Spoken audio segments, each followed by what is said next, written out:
Bonjour, cette capsule vidéo vous présente les intérêts de Wikidata pour la recherche et l'enseignement. Je remercie Simon Villeneuve de m'avoir initié à Wikidata. Merci, la passion n'a pas décru depuis 2019. Qu'est-ce que Wikidata ? Eh bien, à l'origine, Wikidata a été conçu pour coordonner les différents projets Wikimedia, Commons, Wikiquote, Wikisource, Wikipédia bien évidemment. Il est devenu ensuite un outil, un projet indépendant qui contient des éléments qui décrivent plein de choses dans notre univers et plus encore. Il est aussi devenu le principal fédérateur de milliers de bases de données via des identifiants pérennes. Les données qui se trouvent à l'intérieur, tout comme les outils Wikimedia, sont modifiables en tout temps par tout le monde et les données sont dans le domaine public.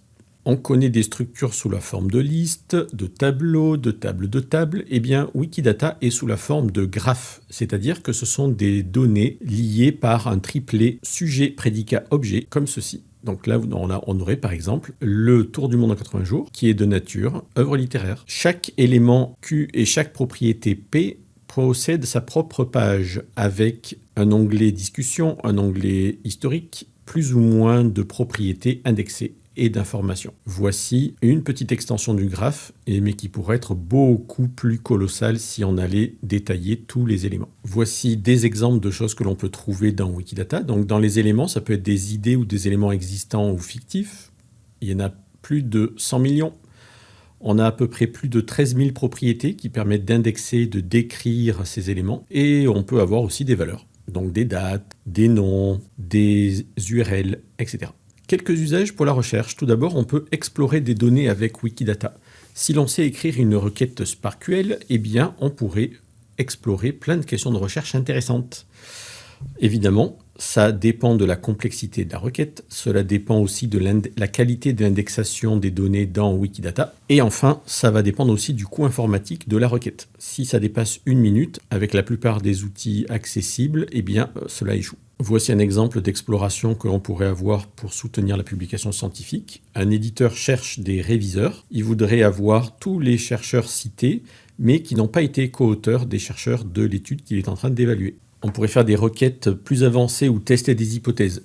Là aussi, c'est limité par l'inégalité de l'indexation dans Wikidata. On peut se servir de Wikidata pour faire de la visualisation de données. Ici, des chercheurs ont utilisé Wikidata pour présenter des données de recherche sur les procès en sorcellerie en Écosse, de manière géographique, par origine sociale, par genre, etc. On pourrait aussi se servir de Wikidata comme base de données, comme graphe de citation pour des œuvres dans le canon de l'histoire des sciences de l'humanité. Voilà, j'ai fait un petit test ici pour remonter le graphe jusqu'aux éléments de Euclide. Il n'existe pas d'outil qui fasse ça pour l'instant dans les humanités. Wikidata pourra en être un. Un chercheur a aussi utilisé Wikidata pour aller chercher des ISBN de traduction d'œuvres parce qu'il n'y a pas de base de données de traduction d'œuvres. On pourrait se servir de la plateforme Scholia pour aller faire des visualisations de données de chercheurs, d'institutions, de sujets. Là, évidemment, c'est toujours limité et biaisé par des données inégales encore dans Wikidata. Si on n'a pas accès à des outils de bibliométrie avancés, eh bien on pourrait verser des données par rapport à un projet de recherche. Alors ici, il y a des chercheurs sur le virus Zika ou Covid qui ont versé en lot des données bien structurées et qui ont ensuite fait des visualisations dessus. On pourrait enrichir des données de recherche. J'ai des données et je décide ensuite d'aller utiliser Wikidata pour aller chercher d'autres données. Là, j'ai fait une leçon dans Programming Historian en français où je pars d'un tableau en 2 colonnes, titre et date de publication, et je vais récupérer plein d'informations qui sont déjà dans Wikidata. Les lieux de publication, je peux aussi trouver les coordonnées GPS, ce qui me permet ensuite de faire des jolies visualisations géographiques sur des cartes. C'est ce qu'ont fait ici des chercheurs. Ils sont partis de noms de rues et avec l'identification des personnes, eh bien, ils ont identifié si c'était plutôt des hommes ou des femmes, et ensuite quelles étaient leurs professions. Ici, je suis allé chercher l'avantage des données liées. J'ai une liste de revues en histoire. Je vais chercher plein d'informations dans Wikidata sur ces revues, mais aussi je me sers de Wikidata et la clé ISSN pour aller interroger une autre base de données. Donc là, j'interroge 2 bases de données en fait. Donc Wikidata est l'intermédiaire qui va faire la passerelle vers d'autres univers de données. Et ensuite, je peux agréger toutes ces données dans un beau tableau. On pourrait se servir aussi de Wikidata comme infrastructure de ces données de recherche.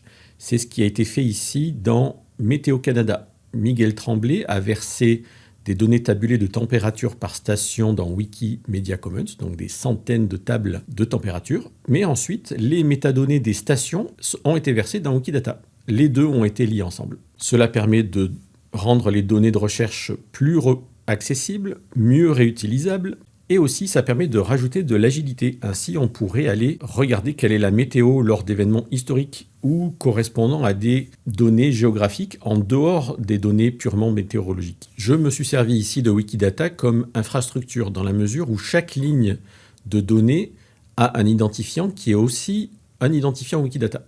Et ensuite, les variables correspondent à des identifiants Wikidata ou bien des variables qui proviennent d'autres bases de données ou qui sont codées directement dans mon tableau de valeurs. Ça m'évite de gérer sur mon propre ordinateur un graphe de citation dont je n'ai pas la compétence pour le faire. Je me sers de Wikidata qui structure les données à ma place. On pourrait utiliser Wikidata pour indexer l'histoire institutionnelle, par exemple, de la recherche au Québec.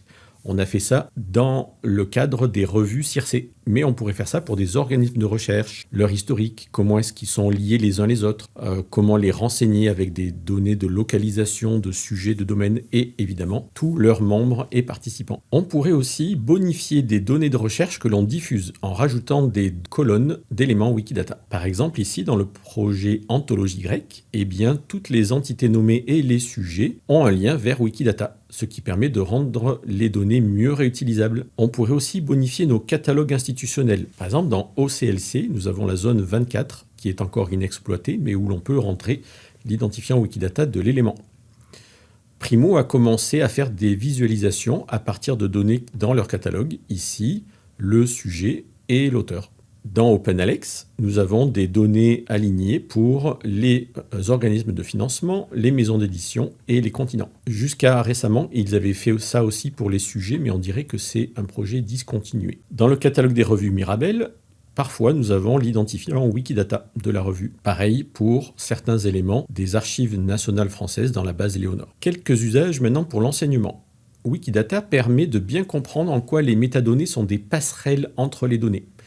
Et du coup, on peut s'exercer à les rédactions de requêtes SPARQL. Alors, on est peut-être un peu familier déjà avec des requêtes avec des opérateurs booléens. Là, SPARQL, c'est un peu le niveau après. C'est un langage de programmation qui est un peu complexe, mais qui peut être intéressant pour développer une expertise solide que le commun des mortels n'a pas encore. Et ça peut peut-être correspondre à des futurs ou des attentes de nos usagers. En effet, des fois, dans les œuvres de fiction, on voit des bibliothécaires ou du personnel en sciences de l'information capable d'interroger des données liées. Eh bien, ça serait peut-être une avenue pour nous pour développer des compétences. Wikidata est aussi un excellent outil pour sensibiliser aux données liées personnelles, leur puissance, leurs enjeux. Alors, c'est une manière de toucher du doigt à quel point il est très facile de rassembler des données provenant de différentes sources sur une personne. C'est aussi une manière de sensibiliser les personnes que l'on accompagne qui auraient déjà, par exemple, un élément Wikidata à leur nom dans l'outil. En effet, il y a des déclarations, des propriétés qui sont problématiques.